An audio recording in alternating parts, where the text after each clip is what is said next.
श्री श्रीराम समर्थ. जय जय रघुवीर समर्थ. जय सद्गुरू. आज आपण बघणार आहोत श्रीमानदाचे श्लोकमध्ये 56वा श्लोक. चला तर मग बघूया. दिनाचा दयाळू मनाचा मवाळू, स्नेहाळू कृपाळू जनिदास पाळू.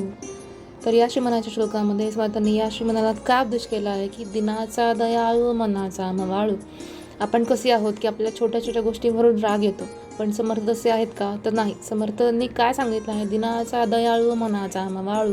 मग तसं बघायला गेलं तर आपल्या घरात जर बघायला गेलं तर आई ही कशी असते? तर दिनाचा दयाळू मनाचा मवाळू. वडीलही असतात, पण दोघांमध्ये फरक काय की दिनाचा दयाळू जास्ती कोणापर्यंत सांभाळून घेतं तर आई. म्हणजे काय, तर आपण कुठल्या गोष्टी राग आला तरी, कोण ओरडलं तरी रडतो कोणाजवळ? तर आईजवळ. मग समर्थ काय सांगतात की दिनाचा दयाळू मनाचा मवाळू. आपल्याला जर कुठल्या गोष्टीचा राग आला, जर जास्ती काही रडू आलं तर आपण काय करतो?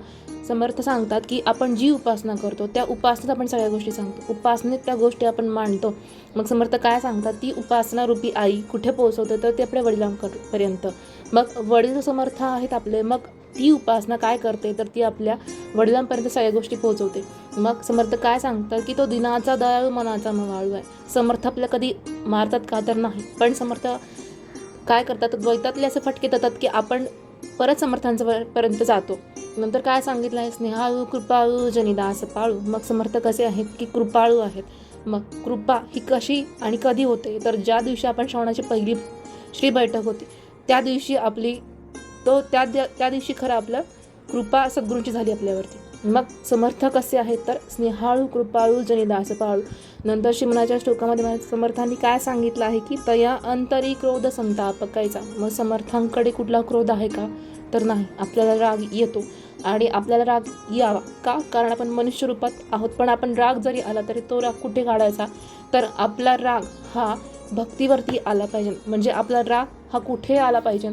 तर आपला राग हा भक्ती का होत नाही यासाठी आला पाहिजे.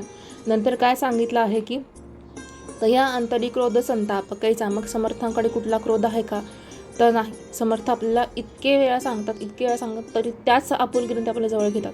मग हा फरक आहे समर्थांमध्ये आणि आपल्यामध्ये. मग आपल्याला जर राग आला तर आपण काय करतो की आपल्या मुलांना आपण मारतो. पण समर्थ काय सांगतात की आपण काय केलं पाहिजे? तर न मारता त्यांना त्या गोष्टी समजावून सांगून ह्या गोष्टी केल्या पाहिजेत. आपण छोट्या बाळांना मारू शकतो, पण मोठ्या मुलांचं करू शकतो का? तर नाही. मोठ्या मुलांसाठी काय, तर आपण ती गोष्ट समजावून सांगता आली पाहिजे. का? तर समर्थ आपल्याला त्या गोष्टी कशा शिकवतात? तर त्यांच्याप्रमाणे ना. मग समर्थ काय सांगतात? तर या अंतरी क्रोध संताप काही समर्थांकडे कुठला संताप आहे का? तर नाही. समर्थ उलट काय करतात? तर आपल्याला कडे आलेला क्रोध हा शांत करतात. मग नंतर पुढे काय सांगितलं आहे? जगी धन्य तो दास सर्वोत्तमाचा. सगळ्यात जास्त का अवघड आहे की आपल्या ज्यावेळेस क्रोध येतो तर त्यावेळी तो क्रोध कंट्रोल करणं खूप अवघड जातं. मग समर्थ काय सांगतात की आपला क्रोध हा कुठे वापरला पाहिजे? तर आपला क्रोध हा आपल्या भक्तीत वापरला पाहिजे. तर हा होता श्रीमनाचे श्लोकमधील 56वा श्लोक. उरले श्लोक आपण बघूयात पुढच्या भागात. तोपर्यंत जय जय रघुवीर समर्थ.